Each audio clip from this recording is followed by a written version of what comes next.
100,000 people will die in the next year because they won't have health care.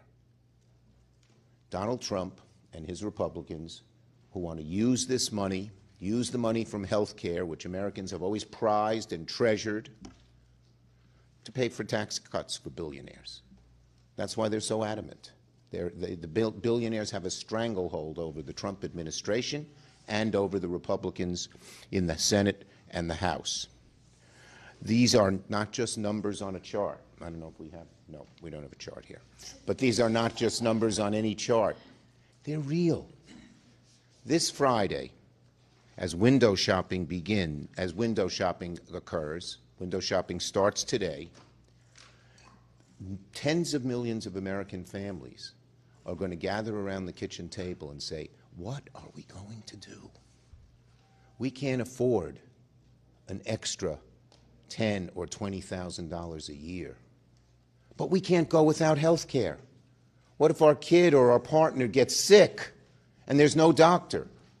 Or what if we have to cut back so badly on our health care that we have to go to a doctor 100 miles away or a hospital 200 miles away? What are we going to do? This is not just an ordinary conversation people will have.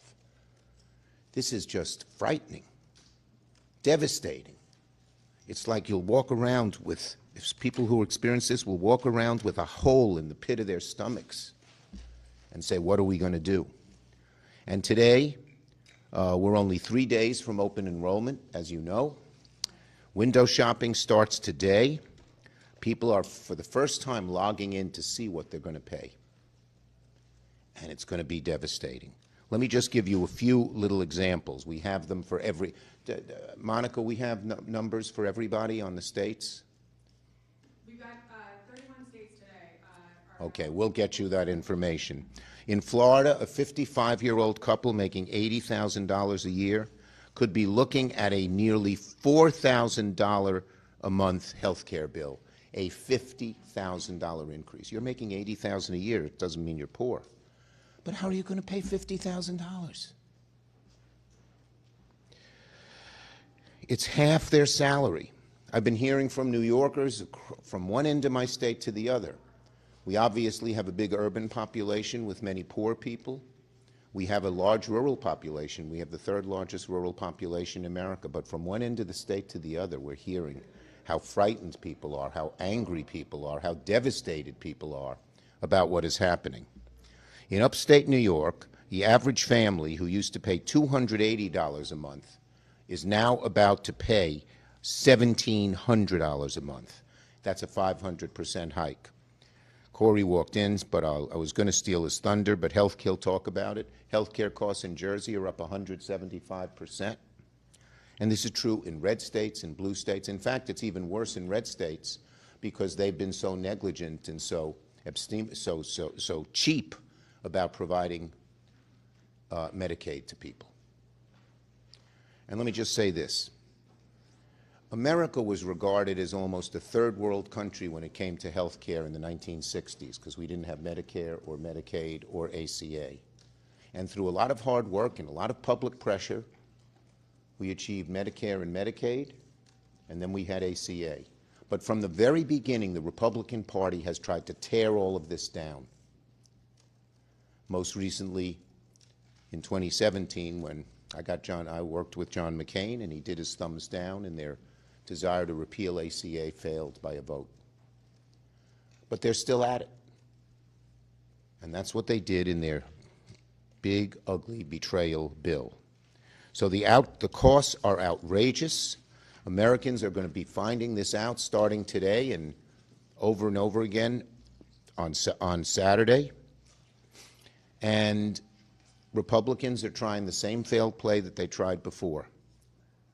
Get rid of health care for American people. You're on your own. If you can't afford health care, it's your fault.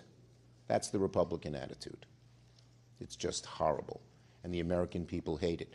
55% of Trump voters want the ACA tax credits extended. 55% of Trump voters and about 90% of all Americans. So what's Trump doing? He's busy building his ballroom, dancing in Malaysia, sending $40 billion to Argentina, $300 million for his ballroom, $170 million in luxury jets for Kristi Noem.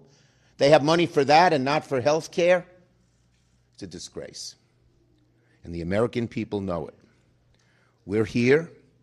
We're not like the House Republicans who went away on a long vacation. House Republicans are being paid and not working, and federal workers are working and not being paid. It's a disgrace.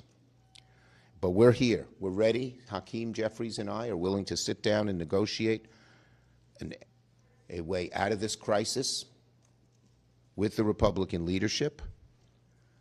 And the Republicans just keep saying later. To quote Martin Luther King Jr. in his letter in the Birmingham jail, when the Republicans say later, they mean never. And that's why we are pushing now to get this done. Republicans, Speaker Johnson, Trump, you've got to get serious. They're not serious, but we're going to keep holding their feet to the fire because the American people are who we care about. The American people are who we're doing this for. That couple that I mentioned sitting at a table on a Friday night who have a hole in the pit of their stomach because they think they're going to lose all their health